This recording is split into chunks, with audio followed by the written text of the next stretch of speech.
আসসালামু আলাইকুম সবাইকে।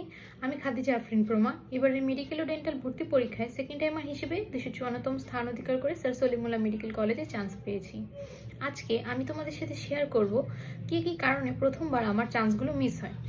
তোমরা অনেকেই জানো যে প্রথমবার আমি 71 পেয়েছিলাম এবং সেই সময় আমাদের কাটমার্ক মেবি 73 পয়েন্ট সামথিং ছিল। তো খুব অল্প পরিসর নাম্বারের জন্যই আমি চান্সটা মিস করি। শুনতে অল্প হলেও আসলে কিন্তু অল্প না, 0.25-এর জন্য অনেক ডিফারেন্স। তো সে কারণে হচ্ছে গিয়ে আমার মেরিট হচ্ছে গিয়ে 7,000-এর ঘরে ছিল। তো সেইখান থেকে আমি এবার 254তম স্থান কিভাবে অধিকার করেছি এবং প্রথমবার কি কি ভুলগুলো আমার ছিল তা আমি তোমাদের সাথে শেয়ার করব, যাতে এবার যারা ফার্স্ট টাইমার আছো কিংবা যারা সেকেন্ড টাইমার আছো তোমরা যাতে এই ভুলগুলো না করো এবং আমার ভুলগুলো থেকে যাতে তোমরা কিছু শিক্ষা অর্জন করতে পারো। খুবই পয়েন্ট বাই পয়েন্ট এবং স্ট্রেট কাট আমি হচ্ছে কি আমার কারণগুলো বলবো। প্রথম কারণ হচ্ছে গিয়ে পরীক্ষার হলে এক্সাম প্রেশারটা আমি কন্ট্রোলে রাখতে পারিনি। শুরুর দিকে দেখা গেছে আমি প্রশ্ন পাওয়ার পর আমার পুরো একটা শাড়ির হচ্ছে গিয়ে প্রশ্ন আমি পারি না, পেজ উল্টাইছি, উল্টা 100 থেকে যখন শুরু করছি উল্টা দিক থেকে সেই প্রশ্নগুলো আমি পারি না। আমি তখন শুরু থেকে খুব নার্ভাস হয়ে গিয়েছিলাম, যার কারণে সেই এফেক্টটা আমাকে পুরো পরবর্তী প্রতিটা সময় হচ্ছে গিয়ে আমার সেই এফেক্টটা পড়ে। দ্বিতীয় কারণ হচ্ছে গিয়ে নেগেটিভ মার্কিং খুব বেশি ছিল। আমি হচ্ছে গিয়ে 95টা বা 96টা দাগিয়েছিলাম, সেটার মধ্যে আমার 20টা ভুল হয়েছিল। মানে হচ্ছে গিয়ে 20টা ভুল হওয়া কিন্তু খুবই হিউজ একটা ব্যাপার, যেখানে হচ্ছে গিয়ে 0.25-এর জন্য হচ্ছে গিয়ে মেরিট লিস্ট খুবই উল্টাপাল্টা হয়ে যায়।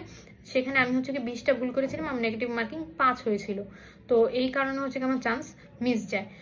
সেকেন্ডলি হচ্ছে গিয়ে ওই যে বললাম এক্সাম হলে হচ্ছে গিয়ে প্রেশারটা আমি কন্ট্রোলে রাখতে পারিনি, যার কারণে যে ম্যাথগুলো ছিল ওগুলো কিন্তু খুবই হার্ড ম্যাথ ছিল এরকম না, বাট হচ্ছে গিয়ে প্রেশারে পড়ে আমি ম্যাথগুলো সলভ করতে পারিনি। শেষের দিকে রেখেছিলাম ম্যাথ সলভ করার জন্য, বাট শেষের দিকে টাইম থাকার পরেও আমি কেন জানি হচ্ছে গিয়ে মিলতেছিলই না, অপশনের সাথেও মিলতেছিল না, কোনো অপশনের সাথে মিলতেছিল না। আমি অনেকবার ট্রাই করছি তারপরে মিলে নেই। তো এটা হচ্ছে গিয়ে মেইন কারণ হচ্ছে গিয়ে এক্সামের প্রেশারটা হচ্ছে গিয়ে আমি ম্যানেজ করতে পারিনি। এই এক্সাম প্রেশার ম্যানেজ না করতে পারারও আরেকটা বিশেষ কারণ হচ্ছে কি আমি প্র্যাকটিস খুবই কম ছিল এবং এক্সামও খুবই কম দিয়েছিলাম। প্র্যাকটিস খুবই কম বলতে আমি হচ্ছে অনলাইন বা অফলাইন বা বাসায় বসে কোনো এক্সামই আমি প্রথমবারের সময় দেই নাই বা ঠিকমতো দিতে পারি নাই, বা যেগুলো হচ্ছে কি অফলাইনে আমি দিয়েছিলাম সেগুলো হচ্ছে কি কোনো ধারাবাহিকতা ছিল না। এই জন্য আমি এক্সাম হলে কিভাবে নিজের মাইন্ডটাকে কন্ট্রোলে রাখতে হয়, কিভাবে হচ্ছে কি নিজের মাইন্ড খাটিয়ে হচ্ছে কি পরীক্ষাটা দেওয়া যায় এবং ভালো নাম্বার পাওয়া যায়, সেটার ব্যাপারে আমার হচ্ছে কি অ্যাকনলেজমেন্ট খুবই কম ছিল প্রথমবারের ক্ষেত্রে।